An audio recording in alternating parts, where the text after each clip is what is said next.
Welcome to the deep dive. Thanks for having me. Today we're exploring the world of missionary families. Really unique world. It is.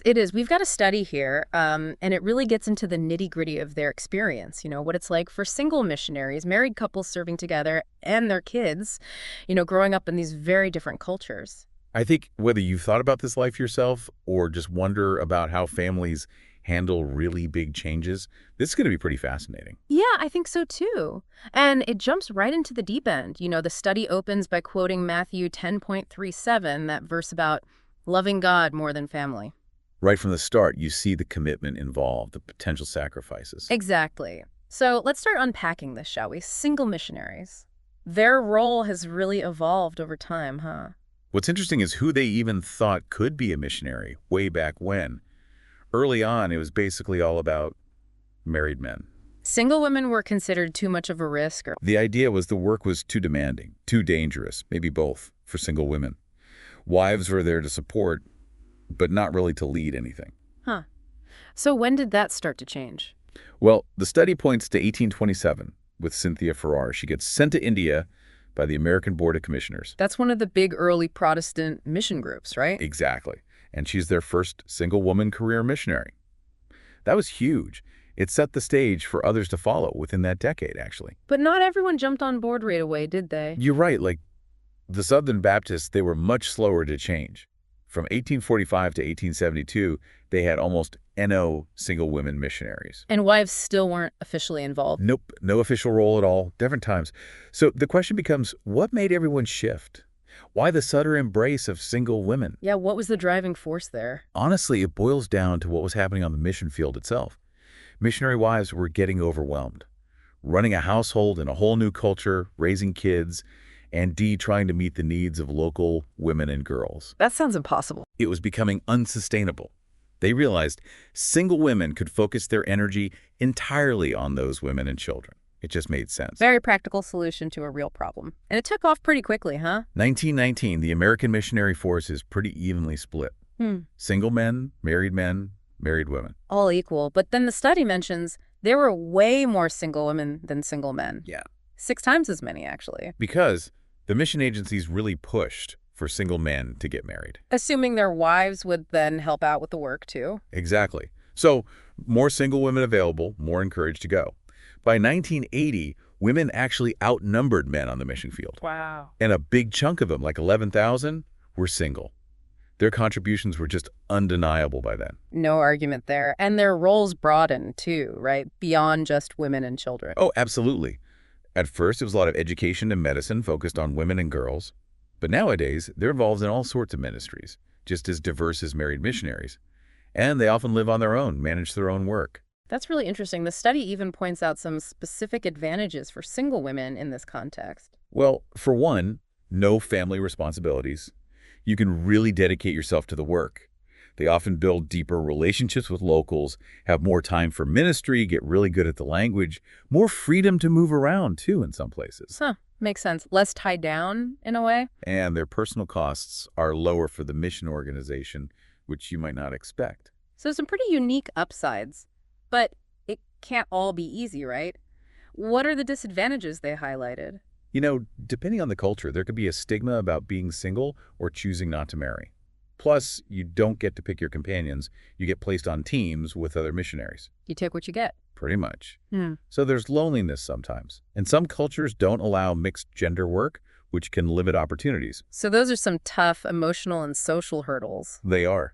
And it's not just women. Any single missionary faces these big questions, especially about marriage. Should they marry? Who should they marry? Especially tricky if it's someone local, right? That's a whole other layer of complexity. And dating in a new culture, away from your normal support system, can be really, really hard. The study stresses these are things to think about before you even go. Before you even set foot on the mission field, yeah.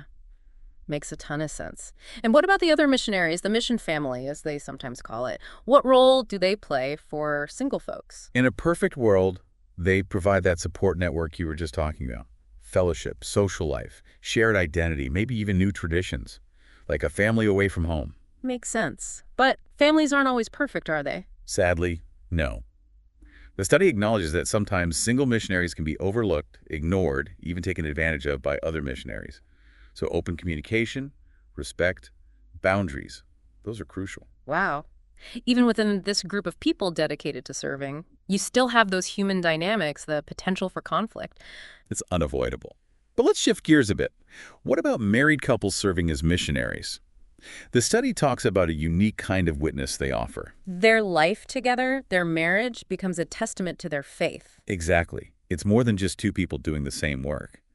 It's showing what a Christian marriage looks like, day in and day out. They even quote someone in the study saying, here is a place where 1 and 1 makes more than 2. I like that. But making that decision to serve as a couple, it's got to be way more complicated than just one person saying yes. Oh, absolutely. You've got your spouse to consider, maybe kids too. The study really emphasizes this mutual sense of calling. Ideally, both husband and wife feel God is leading them to this together. Because when things get tough. And they will get tough. That shared conviction is what will see them through. And it's not just about preaching or teaching, it's their everyday life, how they interact that becomes a witness. Especially in cultures where privacy isn't as big a deal. Right, like how they treat each other at home, how they disagree, how they parent. Mm. The local community sees all of that. Yeah. And that can be really powerful. Or backfire if they're not careful. Oh yeah, big time. The stakes are high. Mm. And those normal marital stresses, moving to a new country, a whole new culture, being away from your support network, that can amplify everything. Throw some gasoline on that fire. And sadly, in the past, mission organizations didn't always do much to help. Counseling wasn't readily available, accessible. You're just expected to be super spiritual and cope. Pretty much. Yeah.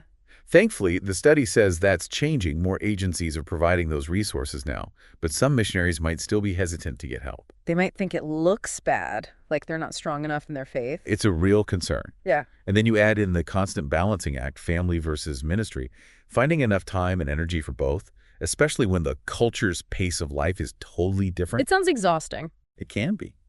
Fathers struggle to spend quality time with kids. Mothers feel consumed by family needs and can't do the ministry work they wanted to. The study even mentions health problems, the toll it takes on people physically and emotionally. So much pressure. But there must be some unique joys too, right? Raising a family on the mission field. Absolutely. Think about it. Less Western-style entertainment, a slower pace of life in some places. That can mean more intentional family time, doing things together. Yeah, I can see that. And experiencing another culture firsthand. That enriches everyone. Unique friendships, memories they wouldn't have had otherwise. But it's not all sunshine and roses, of course. Right. Different cultures have different ideas about parenting, and kids are always on display in a way. Exactly. You're constantly navigating unfamiliar norms, feeling like people are judging your every move, and access to parenting resources, support groups, even mentors. That might be limited too. Then there's education, healthcare, safety. Oh, yeah. If you're in a remote or unstable area, those are huge concerns. It's a lot to carry. Luckily, there's more awareness now, more support from the missionary community and sending agencies. That's good to hear. More specialized resources, mental health professionals. Things are improving. But the study also points out there might be even more need for this in the future. Because the problems people are dealing with back home, those don't just disappear when you become a missionary. They come with you. Oh. It's an evolving challenge. But at the end of the day, this study says it comes down to faith and resilience. That's what helps these families not just survive, but find joy and purpose in all of this. So now for a really interesting group. The kids, MKs as they're often called, or TCKs, third culture kids. The ones everyone asks about, right? Yeah. Are you really taking your kids with you? Like, the mission field is this inherently dangerous place for children. They're the ones with the least say in this life-changing decision, but they're the ones who experience it most intensely. Exactly. Growing up, immersed in a world so different from what their passport says they're from. And that's where this third culture kid concept comes in. Right. They're not fully from their parents' culture, but they're not fully from the culture they live in either. It's this blend, this third culture they create for themselves. And researchers have found some really consistent traits in these kids. Like what? What makes them unique? Well, they tend to be very close to their family, maybe even a bit dependent. They relate better to adults than kids their own age. They have a few very close friends, but not a huge social circle. They're often described as self-sufficient, disciplined, quiet, thoughtful, good observers. Interesting.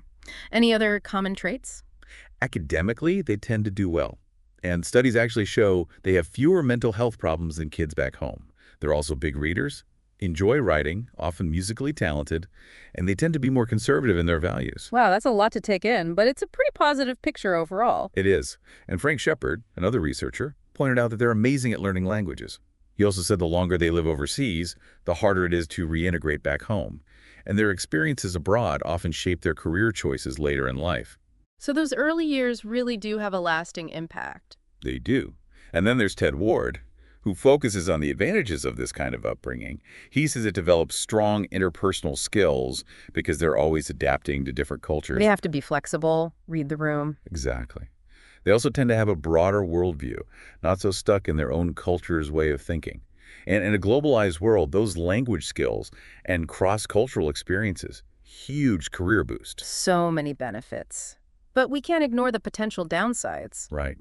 David Pollock talks about a sense of rootlessness, not really belonging anywhere. That question, where are you from, can be really stressful for them. Because they don't have a simple answer. Right. And moving so often means friendships are often temporary. They can get lonely, even after college when that MK community fades away. There's grief, too, leaving behind homes, friends, everything familiar, and then going back home can be a shock. They've changed. That culture's changed. It doesn't feel like home anymore. Yeah. They might know things their peers don't, but lack the shared cultural references. Pollock talks about being out of phase, maybe intellectually advanced, but socially behind. It can be rough. And it sounds like re-entry after high school is the hardest part. College, away from their parents for the first time, in a culture that's supposed to be theirs but feels alien. They might lack basic life skills, have less social experience, and feel embarrassed about it. Plus, the cultural and moral differences can be really jarring. It's isolating, overwhelming. I can only imagine. It's good to hear there's more support now, though. Yes, more awareness, more programs specifically for MKs. Conferences, support groups, sending agencies are doing more to prepare them for this. They're not just seen as missionary kids anymore, but individuals with valuable skills and experiences. Right, and the research is ongoing. Education and reentry, those are the big areas of focus. Which makes sense. Those are huge transitions. Historically, boarding schools were the solution, sending kids away, sometimes back to their passport country, even at a young age. Oh, wow. I hadn't thought about that. Luckily, there's more understanding now of how damaging that can be. But there are other options, like mission schools, MK hostels, local schools, even homeschooling. And each one has its own set of challenges. Exactly. The key is to remember, these kids are more than just students. They have social and emotional needs, too. Absolutely. Well, this has been a really enlightening look into the world of missionary families. That story from the study about the missionary dad asking his wife to quiet the kids during a church service. And her saying, we're having home over here. It's funny, but it gets at something deeper, right? The tensions, the messiness of this life. The study calls it an explosive combination, all that potential for joy and conflict. It even asks, would missionaries be better off alone? It's a valid question. Huh? But ultimately, the study argues that God puts missionaries in families for a reason. Not just their own family, but the wider mission community, too. It's for their own good, but also for the people they serve. To learn from them, to see what a Christian family looks like in action. Exactly. Witnessing their struggles, their triumphs, seeing how they handle conflict, show unity, offer service. Ideally, it's a picture of God's own family. Powerful stuff.